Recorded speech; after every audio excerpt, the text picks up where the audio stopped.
More backstage news on the disastrous Charlotte vs Tiffany Stratton segment. News on another TV segment causing tension backstage. NXT weirdly book a rush job double title match to get the title off a reportedly injured wrestler to then have that maybe not that injured wrestler return 2 weeks later.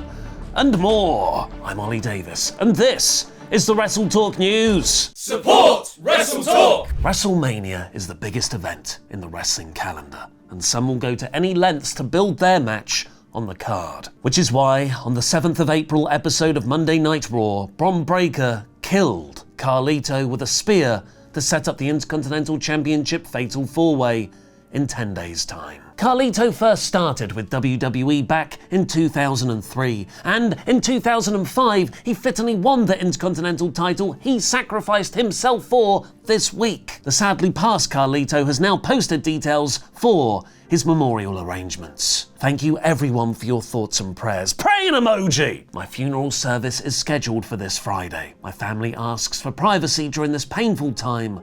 Muchas gracias. While the odds have spelt death for Carlito, WWE have made a mathematical faux pas when promoting the Fatal 4-Way on social media, posting of Penta, Bron Breakker, Finn Balor and Dominic Mysterio. So do they each have a 25% chance of winning at WrestleMania? Which led to Bron's real-life uncle Scott Steiner to reply,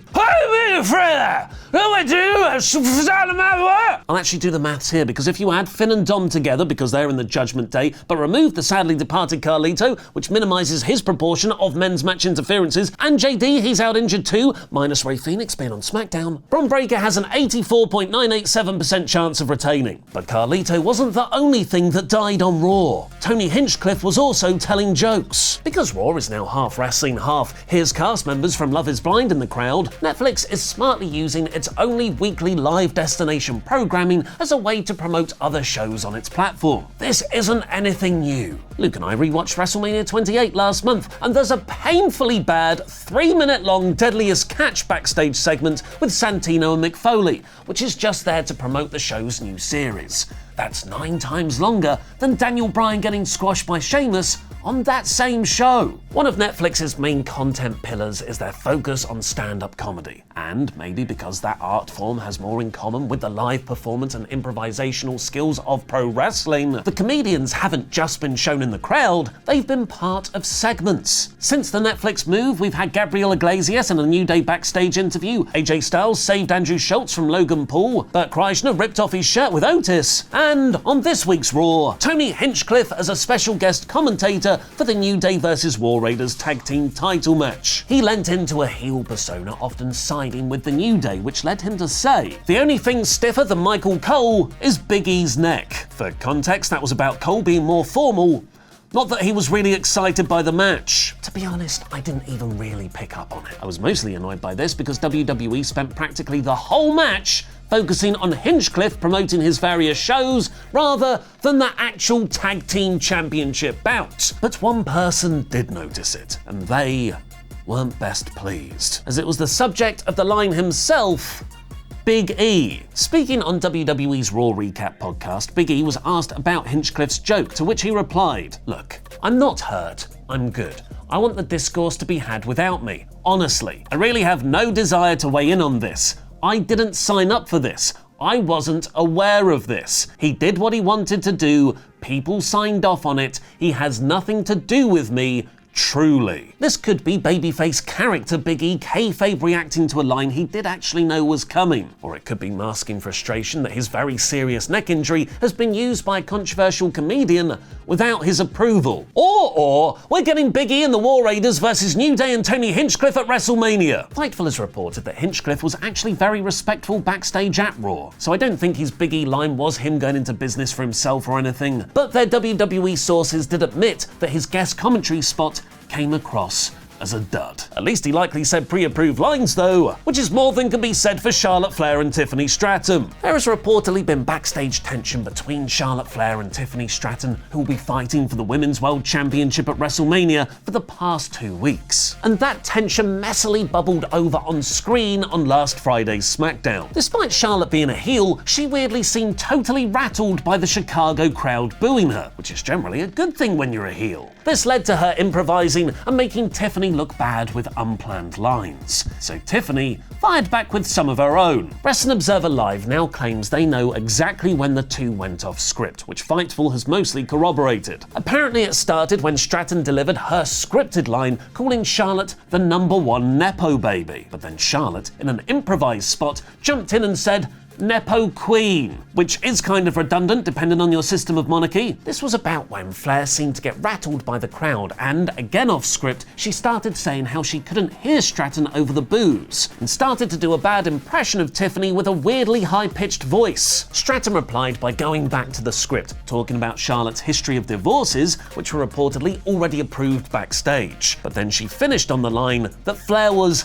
0-3, a specific reference to how many times Charlotte's been divorced, with the most recent being from WWE star Andrade, which was not planned in advance. Tiffany then threw down the mic and rolled out the ring, which was also not in the script, as that's a heel move to essentially run away, and she's supposed to be a babyface. Why isn't anyone sticking with their roles? Alvarez points out that you can see Wade Barrett, who was adjudicating the segment, start to step in front of Charlotte as she walks towards Tiffany, as he can see how off the rails this has gone. Fightful added that a number of people backstage felt like Tiffany Stratton needed to fight back, but that going personal to that degree without it being cleared was ill-advised, and that neither the line about Charlotte's marriage nor Charlotte's Ludwig Kaiser line was cleared. As you can see, if you try and watch any official video of this, a lot of those off-script moments are mysteriously missing. Fightful reports this is because digital producers were told to edit out the personal relationship references and the part where Charlotte made fun of Tiffany's voice. As already reported, there was said to be heat on both of them backstage when they returned. But there was more heat on Charlotte as she went off script more, and as the veteran, she was supposed to be keeping the segment on track. Fightful adds that the segment was described as a wreck backstage, but there weren't any issues stemming out of it. In fact, most people at Raw on Monday got a good laugh out of Ludwig Kaiser playing it up in his interview segment